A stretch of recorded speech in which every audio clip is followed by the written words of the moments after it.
Assalamualaikum, salam sejahtera dan selamat petang semua yang bersama dengan kami dalam program Up Close with Group Leader of Future Ready Educators at FSSH UTM.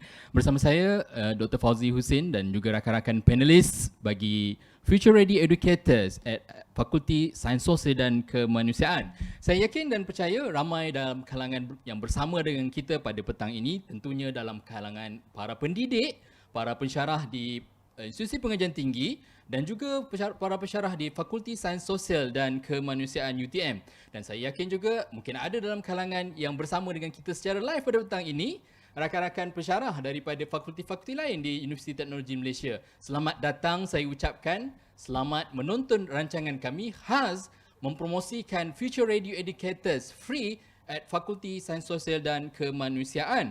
Apa itu free? Tentunya ramai yang tertanya-tanya kan, apakah itu free sebenarnya? Free bukanlah suatu yang bermaksud percuma ya, bukan juga bermaksud gratis kata orang Indonesia, tapi merupakan satu singkatan yang bermaksud Future Ready Educators, yang merupakan satu inisiatif daripada pihak Universiti Teknologi Malaysia yang bertujuan untuk mempersiapkan para pendidik, para pensyarah pengajian tinggi tentang kesediaan kita menjadi seorang pendidik abad ke-21, iaitu pembelajaran 4.0.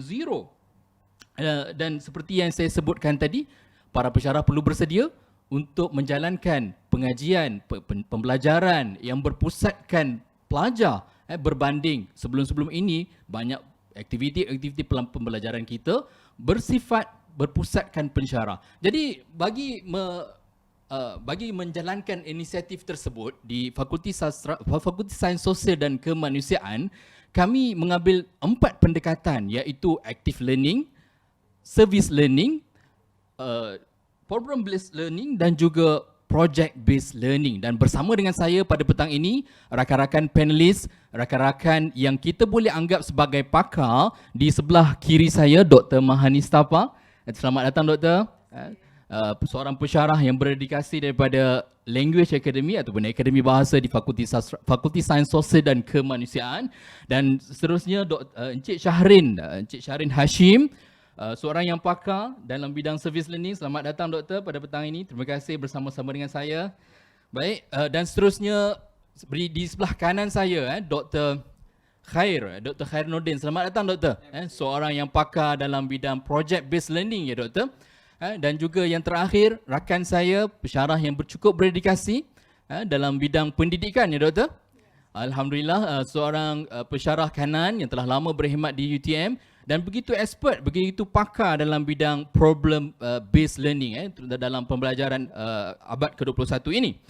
Jadi pada petang ini kita akan berbincang dengan lebih lanjut, memperkenalkan setiap daripada pakar-pakar ini. Dan kemudiannya nanti kita akan buka soalan kepada rakan-rakan yang bersama dengan kita pada petang ini. Boleh catatkan, boleh type di ruangan chat itu nanti di live page Facebook. Dan teruskan bersama kami, dan kepada semua yang baru bersama dengan kami live dalam rancangan program Up Close with Group Leader at Free, selamat datang saya ucapkan sekali lagi, yang mana program ini memperkenalkan inisiatif Fakulti Sains Sosial dan Kemanusiaan tentang pembelajaran abad ke-21 ini. Baik, izinkan saya ke sebelah kiri dulu untuk kita bersembang, berbual bicara dengan rakan-rakan pensyarah kita yang begitu pakar dalam pembelajaran ini. Baik, di sebelah kanan, sebelah kiri sekali, Dr. Mahanis Tapa.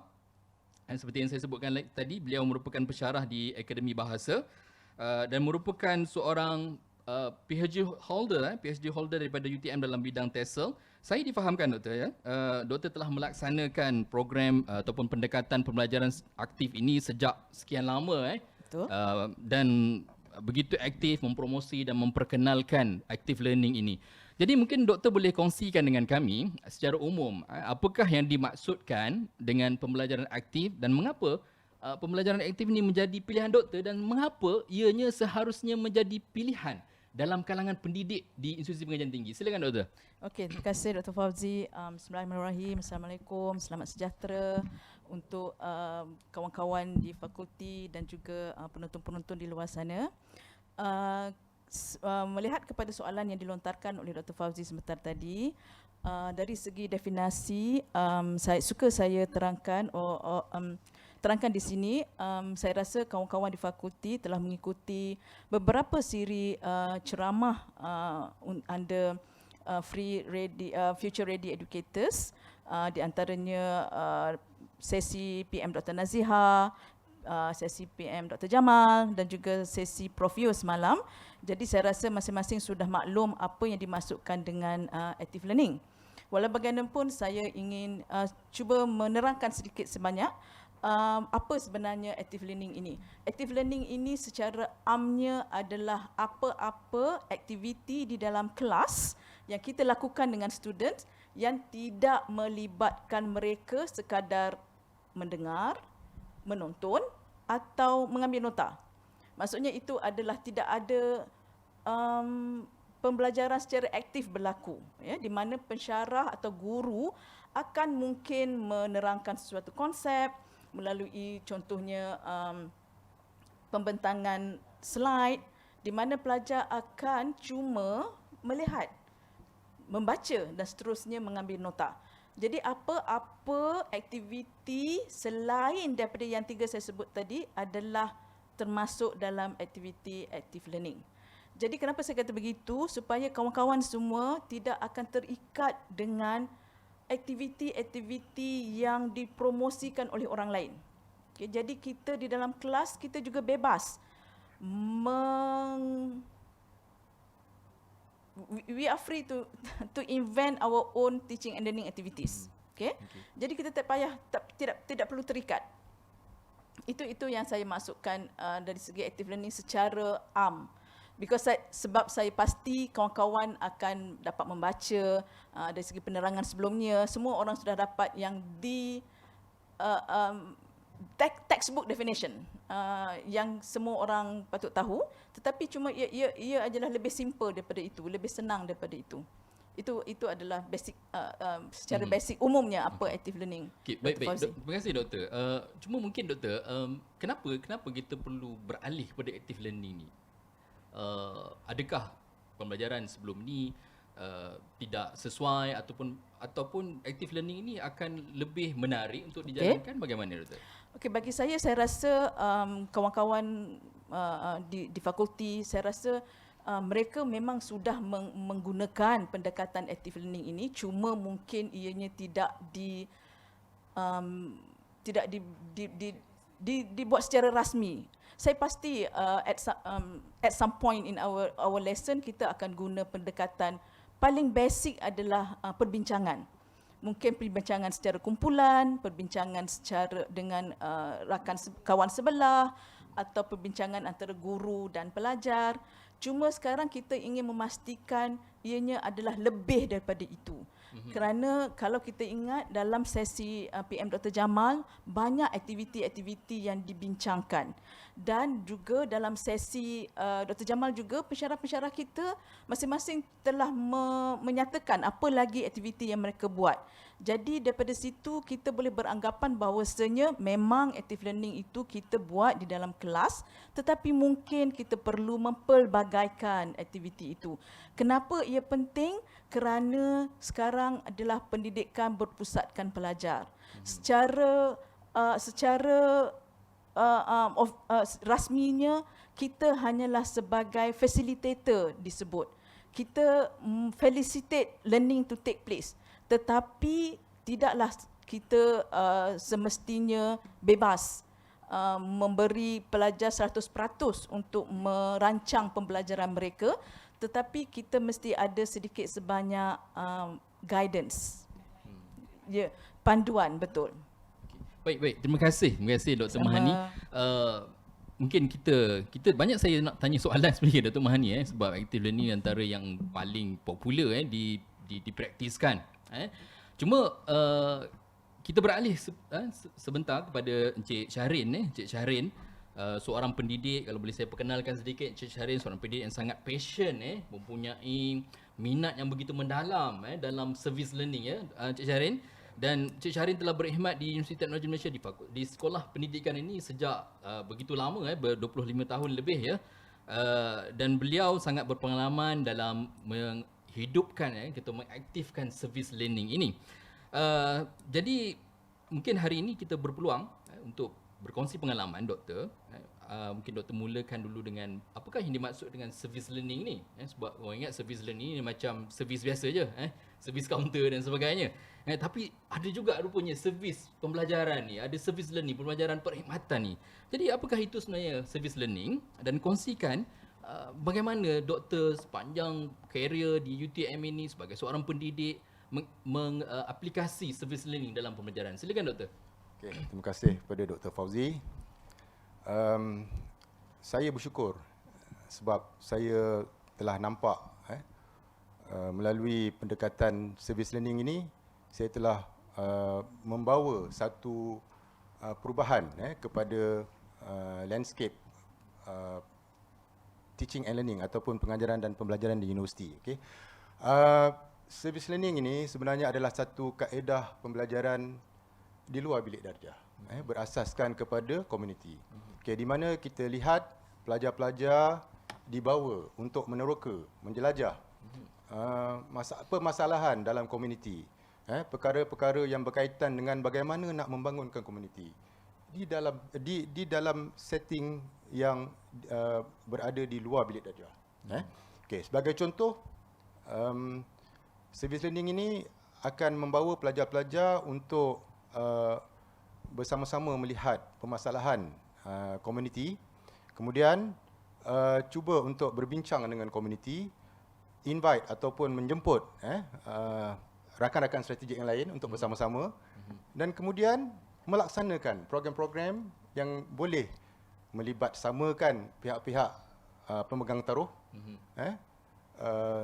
dan juga dapat bersama-sama untuk membuat satu servis ataupun khidmatan kepada komuniti.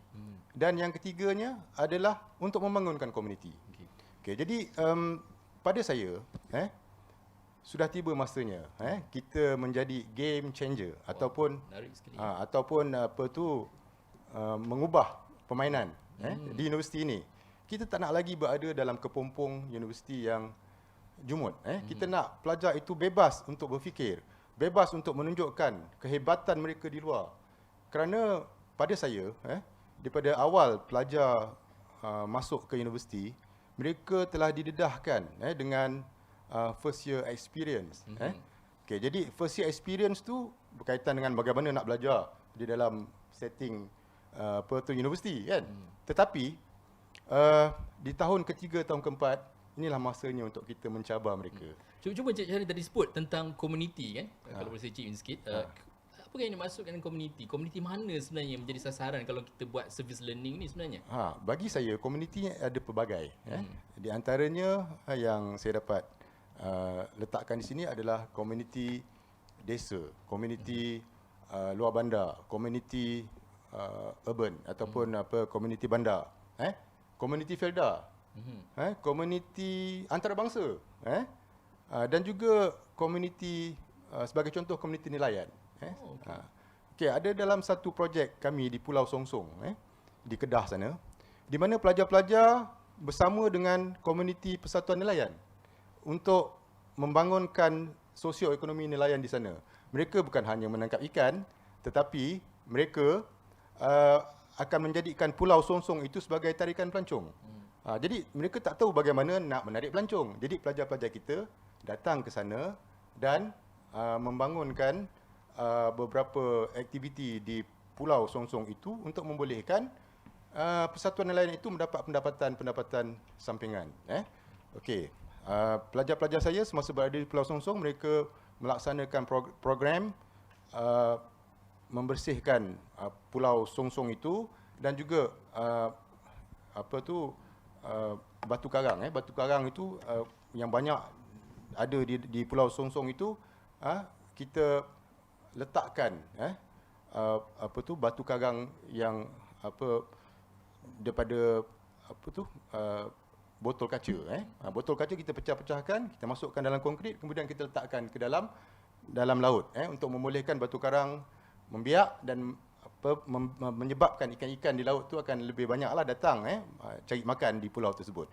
Okey, ini adalah satu idea yang menyebabkan persekitaran kita jadi lebih bagus dan pulau itu tak ada penghuni sebenarnya sebab persatuan nelayan ni dia berada di kawasan daratan tapi pulau itu menjadi satu pulau yang kosong yang sepatutnya pulau itu cantik, sepatutnya menjadi tarikan kepada pelancong. Jadi pelajar-pelajar kita membantu memungkinkan pulau itu menjadi daya tarikan pelancong. Dan alhamdulillah sekarang ini saya dengar cerita pulau itu telah ramai yang pergi ke pulau itu dan yalah pelajar kita menyediakan tandas, menyediakan lain-lain signage dan sebagainya untuk membolehkan pelancong mendapat kemudahan-kemudahan. Jadi mereka ni pelajar-pelajar ni dia belajar melalui servis yang diberikan. Ya, okey. antara subjek yang ada dalam service learning ni adalah sosiologi dan amalan profesionalisme. Okey. Bina insan guru. Jadi kita sebenarnya membina watak dia sebagai seorang pendidik, watak seorang yang boleh mengubah sesuatu. Itulah yang saya maksudkan dengan service learning. Baik. Terima kasih Encik Syarin. Saya ingat bukan sahaja di UTM, sebenarnya di universiti lain pun boleh menggunakan pendekatan yang sama untuk service learning. Ya, benar sekali. Okey, baik. Saya rehatkan dulu mereka berdua di sebelah kiri ni. Kita beralih ke sebelah kanan sebab kalau tak fair juga kan untuk kawan-kawan kita yang sebelah kanan ni. Tak ada soalan nak ditanya.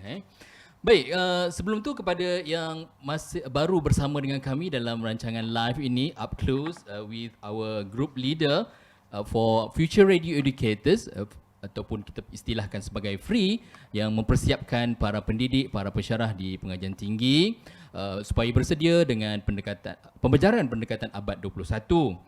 Saya ucapkan sekali lagi selamat datang kepada semua dan jangan lupa kalau ada soalan boleh tanyakan di ruangan komen dan tim teknikal kami akan cuba menjawab ataupun cuba melontarkan soalan itu kepada kami nanti. Baik, boleh teruskan. Terima kasih kerana terus bersama kami. Jadi saya beralih kepada rakan di sebelah kanan ini. Di sebelah saya Dr. Khairul Nordin. Terima kasih Doktor bersama dengan saya pada petang ini dan meluangkan masa untuk program pada petang ini ya. Baik Doktor. Dr. Khair ni merupakan graduan di UTM dalam bidang teknikal, elektrik dan elektronik. Okay. Dan beliau merupakan seorang yang aktif dalam promosi kita panggil pembelajaran berasaskan projek betul Doktor So bila sebut PJBL project based learning merupakan salah satu daripada pendekatan pembelajaran yang boleh digunakan dalam abad ke-21 ini. Cuma mungkin ramai yang tak tahu apa itu sebenarnya project based learning dan bagaimana nak buat project based learning ni sebenarnya. Jadi saya nak tanyalah soalan ni kepada Encik Dr. Khair. So bagaimana sebenarnya, apa sebenarnya project based learning dan bagaimana project based learning ni boleh diterapkan secara ringkaslah dalam subjek-subjek dan kursus-kursus yang kita ajar di universiti. Silakan Doktor. Okay, terima kasih kepada Dr. Fauzi, tuan moderator kita. Assalamualaikum warahmatullahi wabarakatuh dan salam sejahtera diucapkan kepada semua. Okey, bagi menjawab persoalan tersebut, saya izinkan saya dulu untuk menerangkan tentang project based learning ni sedikit sebab kadang-kadang ada orang kata kekeliruan yang berlaku di antara project based learning dan juga problem based learning. Sebab mereka beranggap bahawa project based learning dan problem based learning adalah benda yang sama. Tetapi pada hakikatnya dia tak sama, dia berbeza. Sebab kalau kita nama pun berbeza, project based learning dan juga problem based learning. Dan sebab tu diperbezakan antara PJBL dan PBL. Jadi saya fokus kepada PJBL. Jadi untuk PJBL ni ataupun project based learning dalam bahasa Melayu dia adalah pembelajaran berasaskan projek, merupakan salah satu pengajaran yang mana menggunakan pendekatan student centered learning. Dan dia menggunakan projek sebagai main unit utama di dalam pembelajaran tersebut. Di mana kita boleh anggap segala pembelajaran yang berlaku adalah berdasarkan projek semata-mata. Okey, contohnya kita bagi contoh analogi yang mudah di mana kita anggap projek tersebut seperti satu kenderaan ataupun kita katakan sebagai satu kereta lah, di mana bila kita naik kereta tersebut kita akan melalui satu journey di mana kita nak capai kita punya goal atau objektif ataupun kalau dalam pembelajaran kita nilai sebagai kita punya learning outcome. Okey, kita punya learning outcome. Jadi macam mana kalau kita nak sampai ke learning outcome tersebut? Jadi kita memerlukan kenderaan. Jadi projek ni adalah sebagai satu kenderaan kita di mana kita akan melalui satu destinasi, satu journey yang sangat-sangat panjang. Okey, di sepanjang journey tersebut kita tak tahu hala tuju kita ke mana. Mungkin kita ke kanan, mungkin kita ke kiri, mungkin kita tersesat untuk kita capai destinasi tersebut. Jadi di sini kita perlu ada pemandu arah. Di mana pemandu arah tersebut adalah lecturer ataupun guru sebagai facilitator.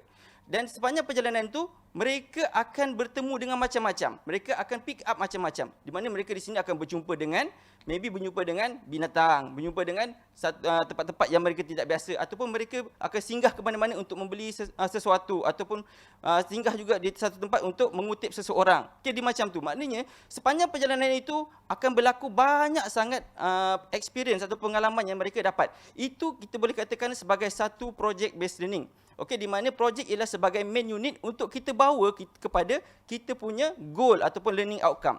Okay, kadang-kadang pesyarah pun terkeliru ataupun guru-guru terkeliru untuk menggunakan project based learning ni macam mana. Sebab mereka katakan, okey, untuk pembelajaran 2-3 minggu kita buat projek kecil. Lepas tu 2-3 minggu lagi buat projek kecil. Okey, pada hakikatnya itu bukannya kita boleh katakan sebagai project based learning. Okey, di mana project based learning mestilah kita punya main unit. Maknanya daripada week 1 ataupun week 2, 3 kita start daripada situ, and then kita punya pembelajaran kita mestilah untuk menghasilkan projek tersebut. Contoh, saya bagi contoh mudah di dalam kelas saya, di mana pada minggu pertama, saya mengarahkan, saya beri masalah, dan masalah di dalam projek based learning mestilah berasaskan dunia sebenar. Mesti ada connection ataupun hubung kait dengan dunia sebenar. Contohnya saya bagi masalah tentang revolusi industri 4.0 revolusi industri 4.0, di mana salah satu dia adalah masalah berkaitan dengan IoT. Okey, bila kita lihat kepada IoT, masalah dekat UTM, saya bagi masalah senang je kat UTM. Okey, di mana rata-rata bila kita tengok contoh kelas habis lambat jadi kita sebagai admin di UTM terpaksa hire ataupun mengupah orang untuk di OT ataupun overtime untuk mengunci pintu tersebut. Okey, dalam masa yang sama ada masalah kita terlupa tutup kipas, tutup lampu. Jadi saya beri masalah itu berasaskan dunia sebenar kepada pelajar saya. Jadi mereka akan berfikir, macam mana kita nak selesaikan masalah tu Dia akan berfikir, jadi diorang akan hasilkan satu produk di dalam kepala mereka, di dalam otak mereka, dan mereka fikir, okey, mereka akan hasilkan sesuatu. Tetapi mereka tak ada knowledge fully, tak ada knowledge sepenuhnya untuk mereka menghasilkan produk tersebut. Jadi sepanjang penghasilan produk tersebut, mereka dah ada satu planning. Macam mana mereka nak plan? Okey, pada planning, tetapi sewaktu mereka plan, sepanjang mereka plan tu mereka akan belajar, mereka akan kutip knowledge daripada saya, daripada expert-expert lain, dan mereka mungkin belajar daripada YouTube atau buku. Okey, itu adalah proses, satu proses di mana macam mana kita nak buat project based learning. Okey, itu sahaja yang saya boleh terangkan tentang project based learning. Okey, baik. Terima kasih Dr. Khair. Tadi Dr. Khair sebut tentang masalah, Dr. Dan ia sebenarnya terkait juga dengan lepas ni kita nak bincang tentang problem based learning, iaitu pembelajaran berasaskan masalah, yang mana pakarnya di sini Dr. Sarimah Ismail yang akan membincangkan bersama dengan kita apakah itu sebenarnya problem based learning. Kenapa kita perlu cari masalah ni, dan nak mengajar ni satu hal juga ni kan. Lepas tu nak mengajar ni kita kena cari masalah pula. Untuk menggunakan pendekatan yang pembelajaran berasaskan masalah ni. Jadi Dr. Sarimah, kalau boleh saya perkenalkan sebelah kanan sekali, merupakan pensyarah kanan Jabatan Pendidikan Teknikal dan Kejuruteraan Sekolah Pendidikan, Fakulti Sains Sosial dan Kemanusiaan, dan merupakan seorang yang pakar dalam pembelajaran berasaskan masalah ini. Dan beliau juga aktif mempromosi dan mempraktiskan PBL ini di fakulti dan di universiti, di UTM ini. Baik Doktor, kalau tadi tersebut tentang project based learning itu pun menyentuh tentang masalah, kan? Menyentuh tentang projek yang berasaskan masalah dan sebagainya. Jadi bagaimana pula dengan PBL? Apa sebenarnya yang dimaksud dengan PBL? Kalau boleh kita jelaskan, membezakan antara PBL dan PJBL. Silakan Doktor. Okay, Assalamualaikum warahmatullahi wabarakatuh dan salam sejahtera kepada semua. Okay, kalau betul diperhalusi definisi yang diterangkan oleh Encik Syahrin berkenaan dengan service learning, dia juga bermula daripada masalah. Kemudian diikuti oleh Dr. Hair bercerita tentang project based learning, bermula juga dengan masalah. Saya rasa tugas saya untuk mendefinisikan problem based learning pada petang ni agak mudah. Okay, saya suka nak bawa sedikitlah sebelum saya terangkan apa itu problem based learning dalam konteks kaedah pengajaran kepada analogi masalah yang kita hadapi semasa dalam kehidupan. Okay. Sekiranya kita menghadapi masalah, of course kita akan cuba selesaikan masalah tu. Kenal pasti masalah, analisis masalah.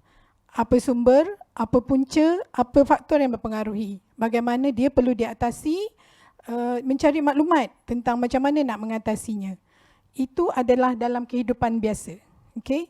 Dalam konteks classroom, dalam konteks bilik darjah, kita membawa senario ini ke dalam bilik darjah untuk membantu pelajar untuk belajar, meneruskan kehidupan, untuk belajar menyelesaikan masalah supaya bila mereka dewasa ataupun berada di pasaran kerja, mereka dapat menyelesaikan masalah dengan cara yang betul. Okay.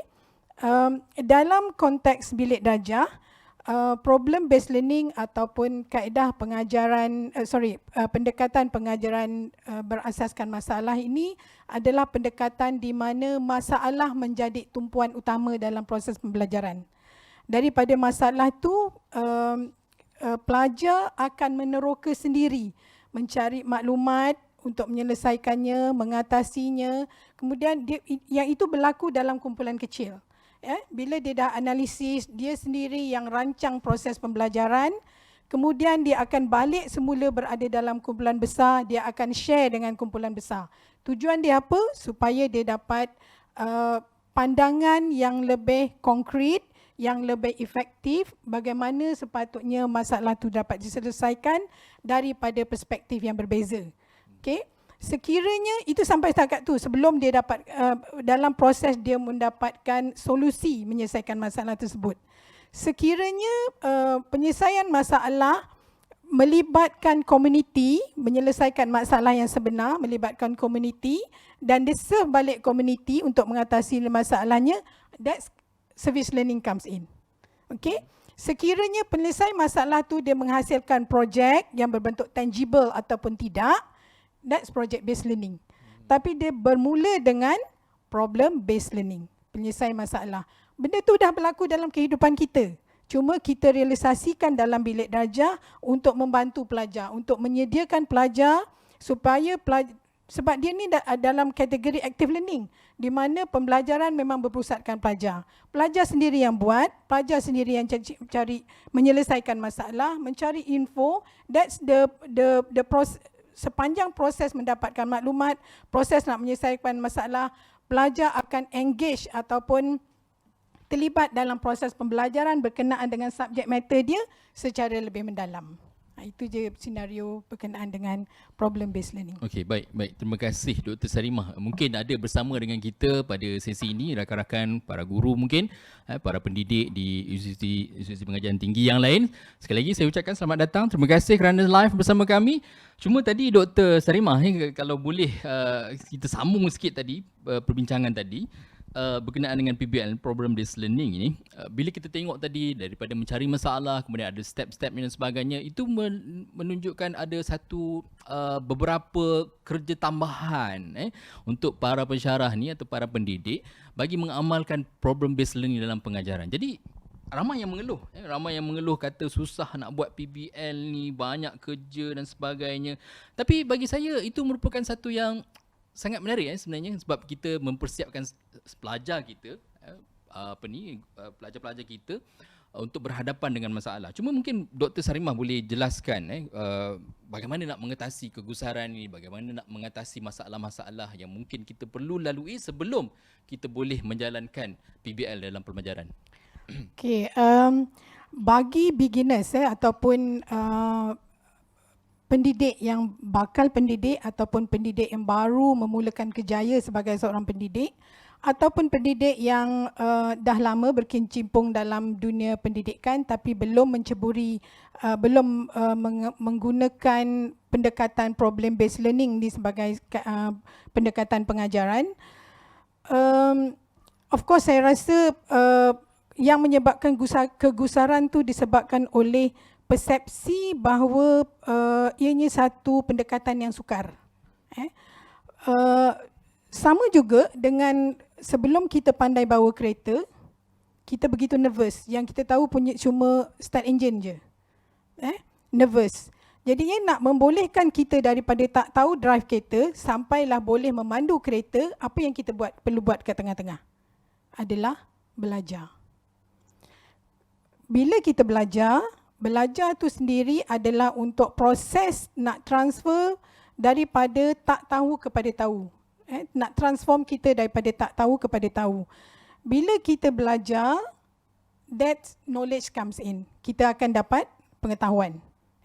Yang menjadikan kegusaran tu sebab saya rasa kemungkinan pengetahuan tentang PBL tu sendiri belum mencukupi sampai sehinggakan dia merasa tidak begitu yakin untuk aplikasikan problem based learning sebagai satu pendekatan pengajaran. Yang kedua, selain daripada belajar menuntut ilmu, Mayer pun ada cakap bahawa learning ni adalah proses yang permanent dari segi knowledge dan juga pelakuan disebabkan pengalaman. Pengalaman tu adalah proses pembelajaran tu sendiri. Okey, jadi nak tahu tentang PBL tentang lebih lanjut perlu belajar tentang PBL. Yang kedua, selain daripada belajar, discuss, berbincang dengan pendidik yang pernah mengamalkan ataupun aplikasi PBL sebagai kaedah pengajaran ataupun observe. Buat pemerhatian dalam bilik darjah macam mana mereka mengaplikasikan pendekatan ini dalam bilik darjah. Okay, dari segi persiapan saya tak nafikanlah sebab PBL ni dia start daripada awal. Daripada membina course information, maklumat khusus sehinggalah refleksi. Semua sekali itu perlukan penelitian yang teliti sebab kita perlu audit. Problem based learning ini ada proses, ada langkah-langkah dan setiap langkah perlu diaudit. Bila diaudit dia perlu ada evidence. Bila ada evidence kita perlu sediakan rubrik. So daripada awal tu semua sekali perlu disediakan. So bagi yang gusar, tapi ada ada keinginan untuk mengaplikasikan PBL sebagai kaedah pengajaran, yang saya cadangkan adalah ikuti kursus. Bagi kumpulan PBL, kami juga ada menyediakan support program, beberapa support program untuk membantu tenaga pengajar ataupun pensyarah ataupun pendidik untuk mengaplikasikan PBL sebagai kaedah pengajaran. Di antaranya adalah understanding of PBL, awareness of PBL, problem crafting, assessment and rubric development for PBL, implementation of PBL sehinggalah writing for publication for PBL. So itu adalah di antara support program yang kami sediakan. Okey, baik. Terima kasih Dr. Sarimah. Saya ingat Dr. Sarimah sebut pasal support. Sebenarnya memang sesuaian dengan program kita free ni, sebab dalam free di Fakulti Sains Sosial dan Kemanusiaan ini, apa yang kita lakukan adalah menyediakan support group dalam kalangan group leaders yang berada di hadapan ini, yang akan dibantu oleh subgroup leaders di peringkat fakulti secara umumnya, yang mana subgroup leaders ini kita lantik daripada sekolah-sekolah, daripada akademi yang berkaitan dan akan menjadi pembimbing, seperti yang disebutkan oleh Dr. Sarimah tadi, pembimbing kepada rakan-rakan kita yang lain untuk bersedia dan mengaplikasikan, mempraktikkan pembelajaran abad ke-21 yang mana di UTM kita namakan dia sebagai Future Ready Educators. Baik, kita pergi kepada sebelah kiri ni. Saya nak tanya satu lagi soalan kepada Dr. Khair berkenaan dengan project based learning. Bila sebut project based learning, maknanya kursus tersebut perlu ada projek lah kan. Cuma ada yang berminat, ada kalangan masyarakat yang dikata dia eager lah, dia sangat-sangat teruja kalau dia dapat buat project based learning dalam kursus dia. Cumanya bila dia mengajar satu subjek tu, nampak subjek tu tak ada projek yang sesuai untuk dijalankan. Boleh tak ada projek yang hands on yang boleh dibuat. Jadi bagaimana kalau dia nak belajar tentang PGBL tapi tak ada, tapi tidak ada projek dalam kursus dia. Okay, mungkin doktor boleh jelaskan tu. Okey, terima kasih kepada Dr. Fauzi.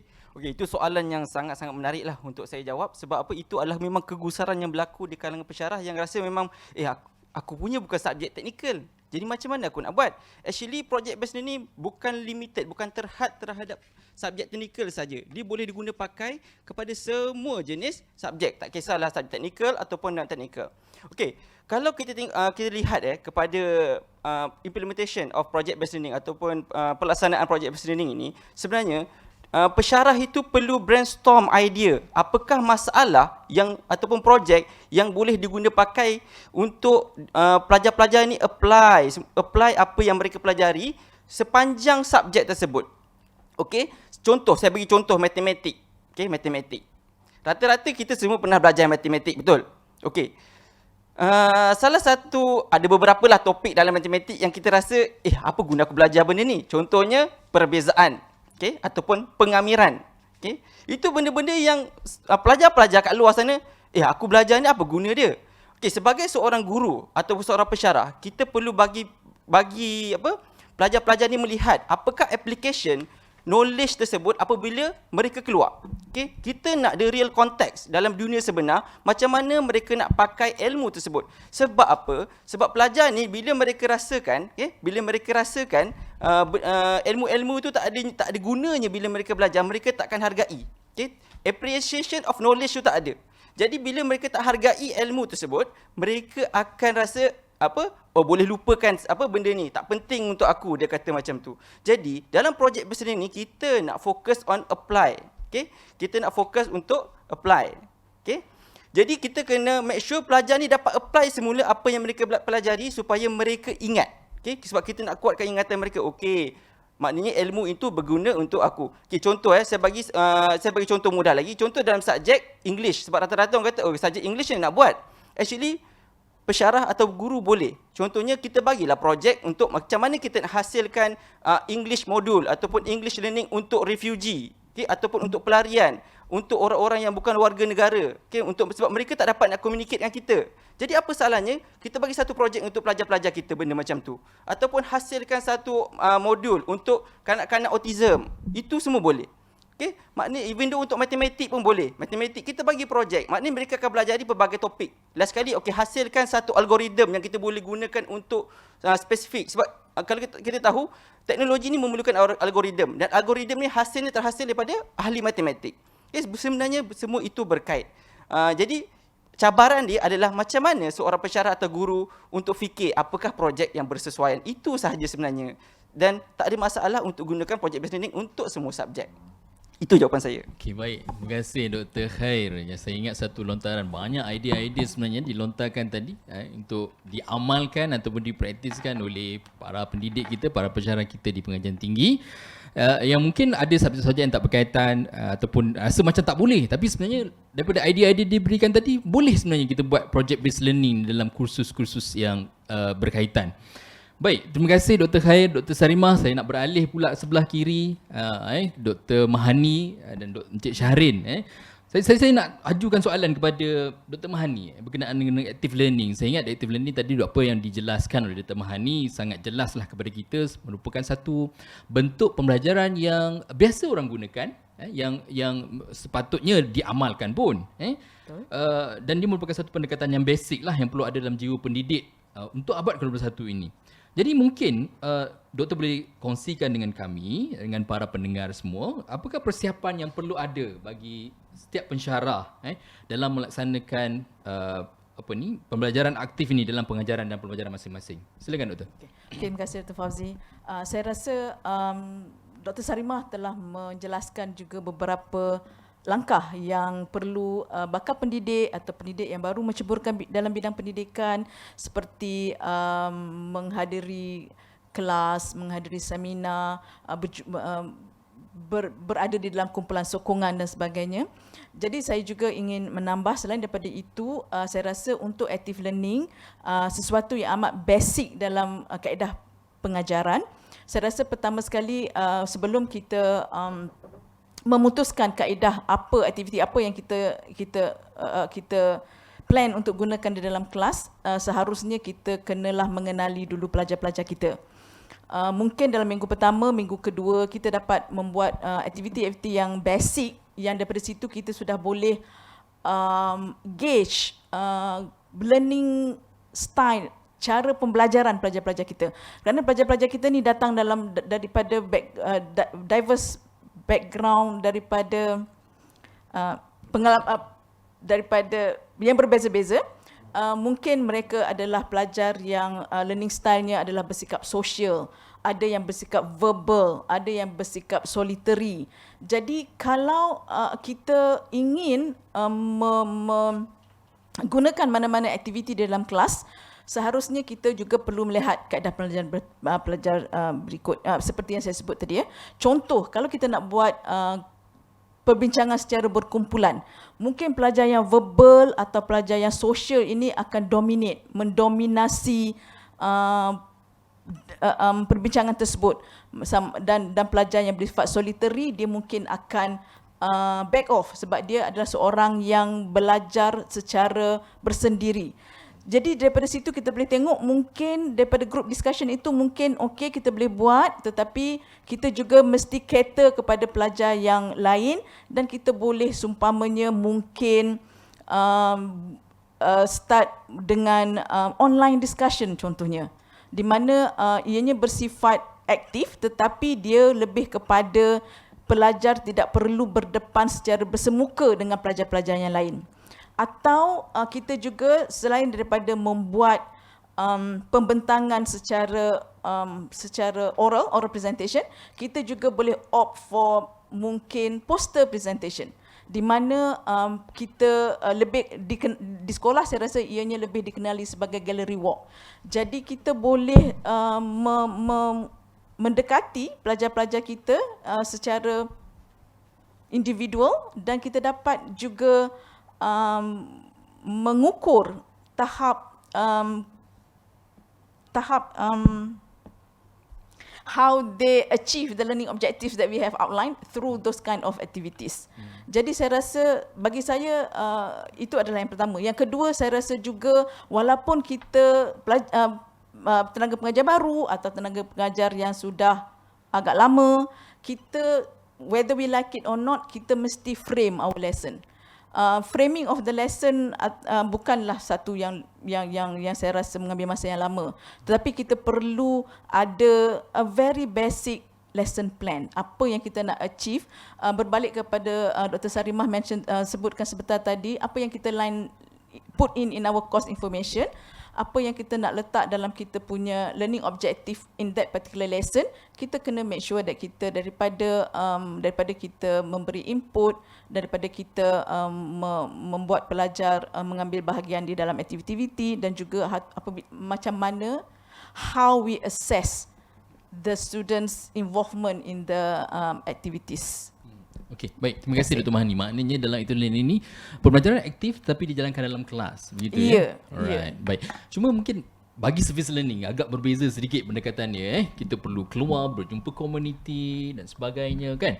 Jadi mungkin ada persiapan-persiapan yang sedikit berbeza. Contoh dari sudut fizikal, contohnya mental para pensyarah ni, ataupun mungkin ada persiapan keuangan yang perlu dipertimbangkan oleh pensyarah bagi menjalankan service learning ni. Silakan Dr. Encik Syarin. Memang benar. Sekiranya seseorang pensyarah itu menggunakan pendekatan service learning, maka dia perlu bersedia sebenarnya. Dia perlu bersedia untuk menyediakan ruang dan peluang kepada pelajar-pelajar untuk pergi ke mana sahaja. Dan dia perlu bersama-sama dengan pihak-pihak yang inginkan sesuatu khidmat daripada universiti ataupun pelajar ini, dan perlu juga mencari sumber keuangan. Dan sebagai contoh,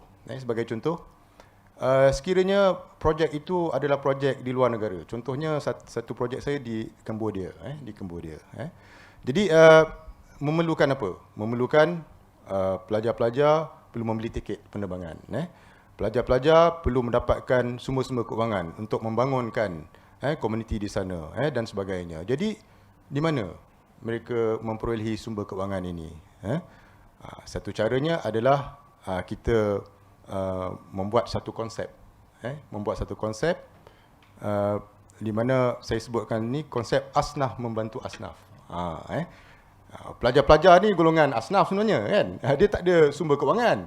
Tapi bagaimana dia sebagai seorang yang tidak ada sumber kewangan boleh mencari kewangan untuk membantu golongan asnaf di luar sana? Ini yang menyebabkan pelajar-pelajar itu tertarik, naik semangatnya untuk bersama dalam service learning ini. Dan saya terperanjatlah bila saya memberikan peluang kepada pelajar ini. Pelajar ini telah pergi lebih jauh daripada apa yang saya jangkakan. Ada pelajar yang boleh mengumpul sumber keuangan yang banyak, sehingga beratus ribu untuk menjayakan satu-satu projek. Dan juga ada juga pelajar saya yang berani, berani sehingga boleh berjumpa dengan ketua pengarah. Dalam kes ini ketua pengarah Kementerian Alam Sekitar, mereka boleh jumpa. Ada juga pelajar-pelajar saya yang berani untuk berjumpa dengan siapa saja, untuk mendapatkan bantuan, untuk mendapatkan sokongan dan sebagainya. Jadi kadang-kadang pensyarah ni dia cuma arahkan aja, kan? Arahkan. Okey, saya nak pelajar-pelajar sekalian mencari sumber, mendapatkan bantuan, mendapatkan nasihat dan sebagainya. Jadi pelajar-pelajar saya dia akan terus tidak berlengah lagi, akan terus berjumpa dengan siapa saja. Ini menyebabkan pelajar saya jadi berani, berani. Dan saya begitu terharu sekali, pelajar saya telah dibawa untuk terbang ke awan biru, untuk menyelam di dasar lautan, untuk bergerak ke sana kemari, ke sini ke sana, untuk menjayakan pencarian ilmu, pencarian pendidikan tadi, dan juga pencarian kemahiran, dan menunjukkan kemahiran. Jadi inilah agaknya pensyarah-pensyarah perlu faham bagaimana kita nak menggerakkan pelajar, bagaimana kita nak membolehkan pelajar-pelajar dapat menunjukkan kehebatan mereka, kekuatan mereka. Yalah, service learning ni selalunya subjek tahun ketiga, tahun keempat. Jadi di situlah saya nak tengok, saya tak puas hati bila pelajar itu tak dapat menunjukkan sesuatu. Jadi service learning ini membolehkan kita melihat sebenarnya potensi pelajar kita, potensi sebenar pelajar-pelajar UTM, pelajar-pelajar sekolah pendidikan, pelajar-pelajar fakulti sains sosial dan kemanusiaan. Jadi memang sebab itulah dalam subjek saya, sorry lah saya terpaksa bercakap di sini, subjek saya, pelajar saya semua dapat markah terbaik. Pelajar saya bukan nakkan markah sebenarnya, tapi mereka menunjukkan sampai ke label mereka mendapat tahap terbaik. Itu dia. Baik. Terima kasih Cik Syahrin.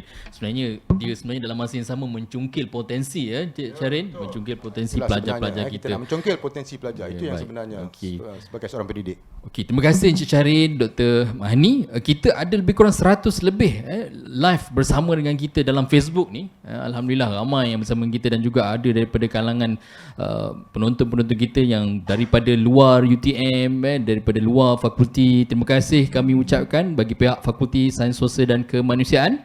Dan boleh tanyakan soalan di bawah tu, kita dah terima juga beberapa soalan berkaitan yang mungkin nanti saya akan ajukan kepada rakan-rakan yang lain. Cuma saya bagi peluang sikit lagi soalan kepada Dr. Mahani, Dr. Sarimah dan juga Dr. Khair, iaitu berkenaan dengan problem based learning dan juga project based learning. Kalau boleh kongsikan dengan kita, mengapa tadi kita tengok active learning itu merupakan satu proses yang basic lah, semua orang perlu buat. Kemudian service learning satu benda yang menarik.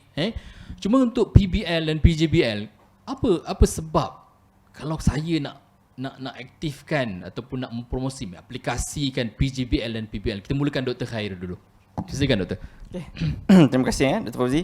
Okey, jadi persoalan tu saya rasa saya dah jawab tadi sebelum, tapi saya akan ulang balik semula sebab kalau kita lihat semula kepada cara kaedah pembelajaran kita sekarang ni, mostly kita just focus on teori. Kita just tekankan kepada pelajar-pelajar kita teori dan teori. Tetapi dalam masa yang sama kita tak tekankan kepada pelajar kita macam mana mereka nak apply apa yang mereka pelajari itu. Itu adalah masalah kita sekarang.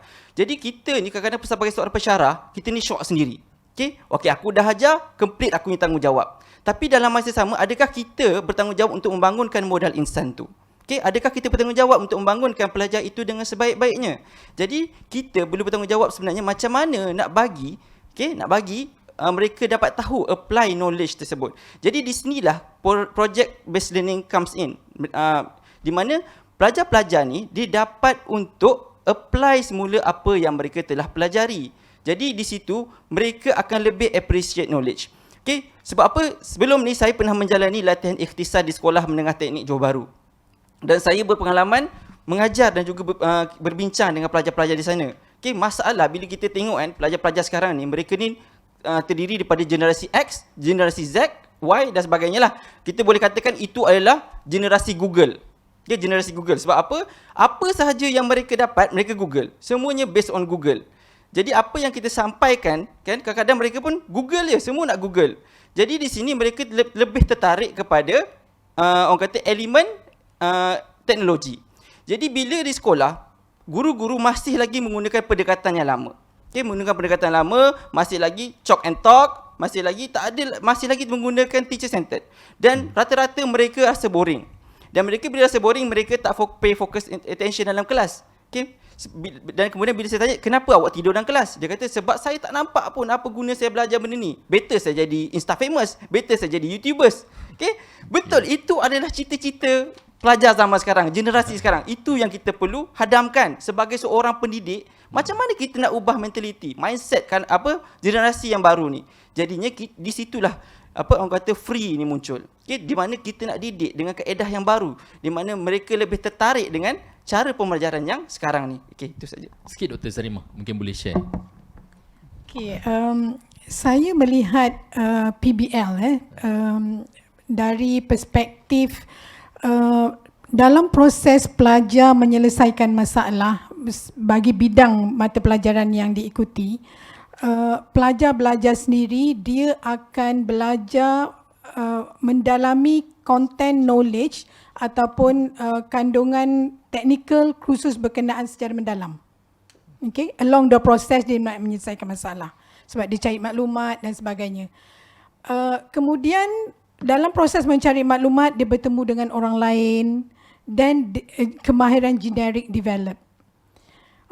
These dua elemen, dua ciri, iaitu penguasaan dalam technical knowledge, bidang dia, dan penguasaan kemahiran insaniah ataupun generic skill adalah dua ciri yang graduate perlu ada untuk dia bersaing dalam mendapatkan pekerjaan dan sustain dalam pekerjaan dia di peringkat global market. Okey, terima kasih Dr. Sarimah. Kita sedar sebenarnya kita dah hampir sejam bersama berbual bicara sembang santai dalam program pada petang ini. Dan kita sebenarnya banyak soalan-soalan diterima daripada Facebook ini. Mungkin saya boleh baca satu atau dua soalan yang saya tujukan kepada kepada Dr. Mahani. Soalan daripada Muhammad Khairi Kamarudin. Assalamualaikum Doktor. Saya ingin bertanya kepada Dr. Mahani, apakah contoh-contoh aktiviti yang boleh dijalankan di dalam kelas? Doktor. Boleh jawab soalan ini Doktor. Terima kasih. Silakan Doktor. Terima kasih. Waalaikumsalam. Terima kasih kepada saudara yang bertanya. Apakah aktiviti-aktiviti yang kita boleh jalankan? Memang banyak aktiviti-aktiviti active learning yang boleh kita jalankan. Very basic yang saya sebut sebentar tadi, kita boleh jalankan group discussion. That is a very basic active learning activity. Kita juga boleh menjalankan debate di dalam kelas. Di dalam kelas-kelas kami di Akademi Bahasa memang ada satu kursus yang salah satu daripada mode of assessment-nya adalah debate. Kita juga boleh membuat gallery walk or that is also very famous di sekolah. Kita juga boleh jalankan think, pair, share, jigsaw puzzle, ataupun kita sebenarnya boleh create aktiviti kita sendiri selain daripada apa yang kita baca atau kita perolehi daripada mana-mana kajian sebelum ini. Apa-apa aktiviti yang mengkhususkan kepada penglibatan pelajar secara aktif di dalam kelas, itu adalah active learning. Jadi saya tidak mahu kawan-kawan satu fakulti atau guru-guru di luar sana terlampau terikat dengan aktiviti-aktiviti yang disarankan oleh orang lain. Kita bebas untuk create our own activity as long as we know students would be actively participating di dalam aktiviti-aktiviti yang kita jalankan di dalam kelas. Terima kasih. Okey, baik. Mungkin Dr. Sarimah mungkin boleh tambah sikit aktiviti-aktiviti lain yang boleh dilakukan, sebab problem based learning pun sebenarnya tak jauh dengan active learning kan. So mungkin boleh tambah sikit aktiviti yang boleh dijalankan. Okey, sebagaimana yang saya sebut di awal tadi, fokus kepada pendekatan pengajaran berasaskan masalah ni adalah masalah tu sendiri. Okey. Dan masalah tu adalah masalah yang autentik, yang memang berlaku dalam dunia sebenar. Okey. Apa aktiviti yang perlu dijalankan bergantung kepada nature subjek. Contohnya subjek pemprosesan makanan, contohnya ya. Problem based learning yang boleh diaplikasikan bagi dalam subjek ini adalah untuk menyelesaikan ataupun mengenal pasti masalah yang dihadapi oleh pesakit-pesakit gout. Contohnya dari segi makanan. So mungkin dia menyelesaikan masalah, dia end up dengan menghasilkan projek iaitu makanan yang boleh dimakan ataupun diambil oleh pesakit gout yang tak ada mengandungi uric acid contohnya. So dalam proses dia tahu masalah pesakit gout ni dari segi pemakanan, so dia kaji makanan apa yang pesakit gout boleh ambil, makanan apa yang tak boleh ambil, ataupun alternatif bahan makanan lain yang boleh digantikan dengan yang sedia ada. Itu saja. Okey, baik. Kita ambil soalan lain daripada Facebook, daripada Zaidah Zainal, project based, problem based and research based learning, are these three names of the same kind? Semuanya start with identifying the problem. Okey, soalan ni umum lah. Mungkin kita buka kepada siapa yang boleh explain dulu, sama ada ketiga-tiga ni adalah satu benda yang sama. Jadi persilakan Dr. Hack. Okey, saya jawab sikit terima kasih untuk soalan tu. Kalau kita lihat kalau kata macam project based, problem based, research based, of course memang betul. Okey, kita akan start dengan problem. Semuanya memang kita akan bermula dengan masalah. Okey, dan bila nak cari masalah, itu adalah satu masalah untuk kita lah. Sebab memang susah untuk cari masalah. Okey, tapi bila once kita cari masalah, sebab kita nak initiate satu trigger kepada pelajar-pelajar kita supaya mereka kita nak tengok real world connection. Kita nak bagi masalah dunia sebenar. Okey? Jadi di sini memang semuanya memang dia punya initiation dia sama. Problem, tetapi cara dia, proses dia berbeza. End up, contoh macam problem, mereka akan menghasilkan satu solution yang pelbagai. Tetapi mereka tak perlu pun menghasilkan produk tersebut. Mereka sekadar cukup dengan idea. Tetapi untuk project base, mereka perlu menghasilkan produk tersebut. Mereka perlu go through lagi satu level untuk hasilkan produk tersebut. Okey, itu adalah beza dia. Cara dia punya penghujung dia berbeza, tak sama. Okey, Dr. Sarimah nak tambah apa? Okey, dia bermula dengan problem base. Dia kenal pasti masalah, kaji masalah dan finding solution. Solution can be dalam dua bentuk lah, sama ada tangible ataupun non-tangible ataupun intangible. Bila dalam tangible dia nak menghasilkan produk, that's project based. Okay, dalam dia menghasilkan produk, dia kena uji produk berkenaan, that research based. So sama ada produk ataupun solution yang diambil untuk menyelesaikan masalah tu betul ataupun tidak.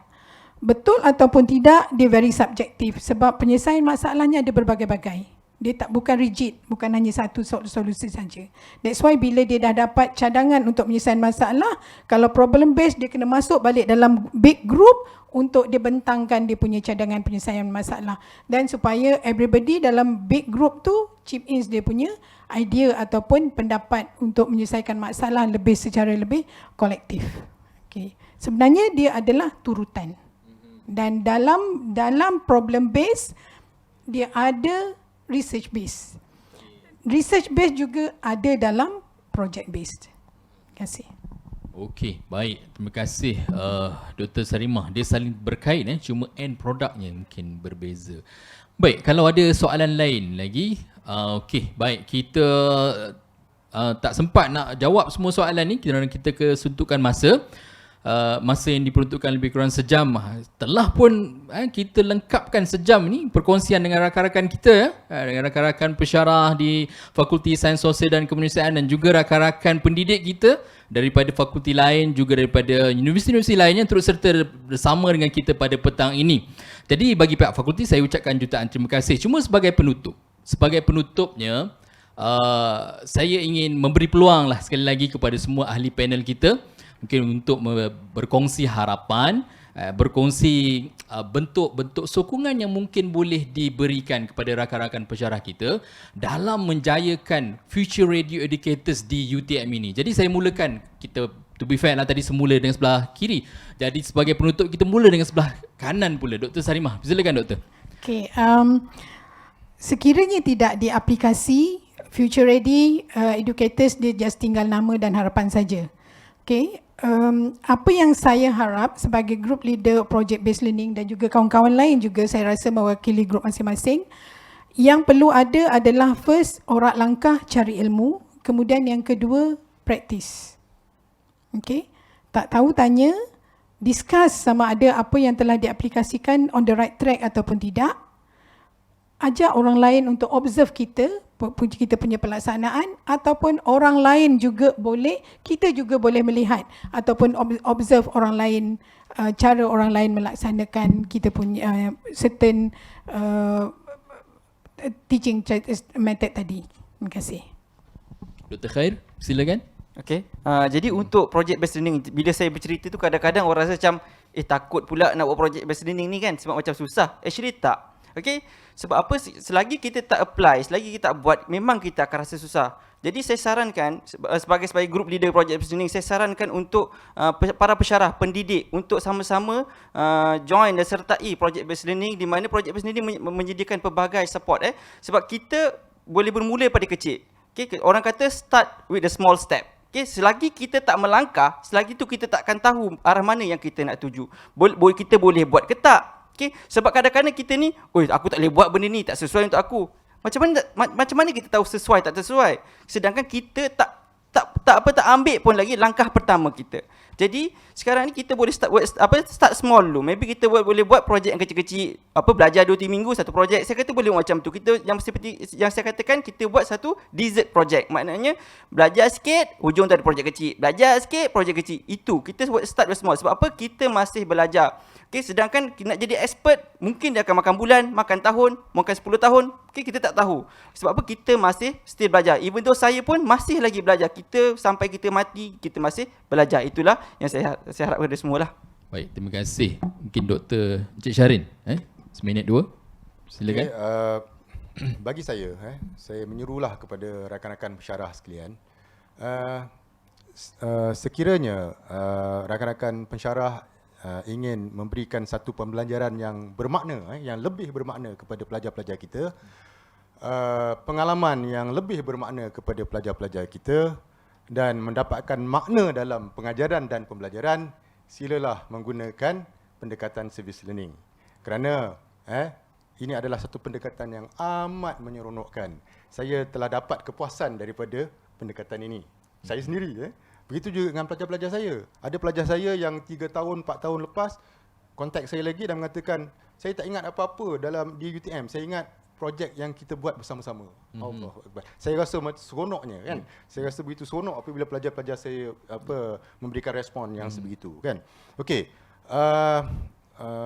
Di fakulti kita, di sekolah pendidikan juga, saya merancang untuk mewujudkan satu dipanggil sebagai service learning warrior. Pejuang service learning. Kerana di fakulti kita sajalah sebenarnya yang service learning ini begitu mekar sekali. Banyak projek-projek yang terhasil daripada service learning dan banyak produk-produk yang dihasilkan daripada service learning. Di antaranya ialah Bangsa Johor Bahagia, projek Bangsa Johor Bahagia, projek Kelab Suka Belajar, projek Jiranita Sukses, Kelab Jiranita Sukses, dan juga projek Inspirasi Jaya Remaja. Di mana Dr. Hale pun bersama-sama dalam projek tersebut kan. Dan di akhir kata kan, janganlah lihat siapa yang membawanya. Lihatlah apa yang dibawanya. Baik. Sekian, Terima kasih Encik Syarin. Sebenarnya ada wow factor bagi pelajar-pelajar kita sebenarnya untuk menyertai service learning ni. Baik, terakhir daripada Dr. Mahani. Silakan Dr. Mahani. Okey, apa yang kita memang ini adalah ini adalah inisiatif daripada universiti, mungkin kita lihat daripada inisiatif daripada fakulti, tetapi sebagai seorang tenaga pengajar, pendidik, terima kasih, kita perlu juga melihatnya dari segi apa yang pelajar kita perolehi di dalam kelas selain daripada knowledge. Jadi saya rasa kumpulan active learning, saya rasa basically apa yang kita cuba tekankan adalah sharing. It can be sharing of knowledge, it can be sharing of ideas, it can be sharing of classroom techniques, feelings, tetapi saya tidak akan tekankan kepada sharing of best practices. Sebab apabila kita tekankan kepada best practices, mungkin kawan-kawan termasuk saya sendiri akan merasa tertekan sama ada apa yang saya lakukan itu adalah best practices. Jadi apa-apa yang whatever that works in your class, yes, do share with the other active learning group members. Itu saja. Terima kasih. Okey, baik, terima kasih Dr. Mahani kata-kata akhir itu tadi, dan jangan lupa rakan-rakan pensyarah yang lain di Fakulti Sains Sosial dan Kemanusiaan boleh share, like dan komen kemudian nanti dalam Facebook kami, subscribe YouTube dan Facebook kami. Untuk lepas ni kita akan ada banyak lagi sebenarnya di peringkat Fakulti Sains Sosial dan Kemanusiaan.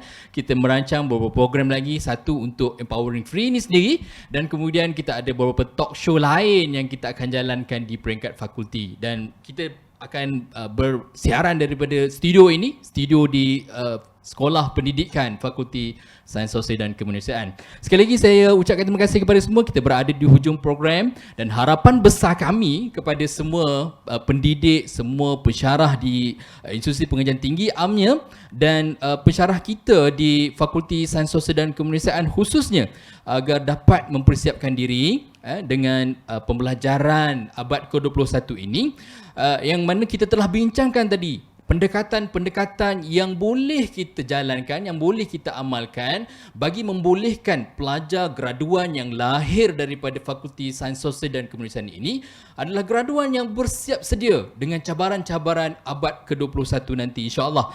Jadi di peringkat fakulti kami menyediakan sokongan dan dukungan, dan kami juga mengalu-alukan keterlibatan semua pensyarah kita. Sama ada yang pertamanya mestilah menjadi ahli kepada grup-grup leaders ni, dan yang keduanya yang amat kami alukan, yang sangat-sangat kami alukan adalah untuk menturut sama menjadi pendukung sebagai subgroup leader bagi Future Ready Educators ini.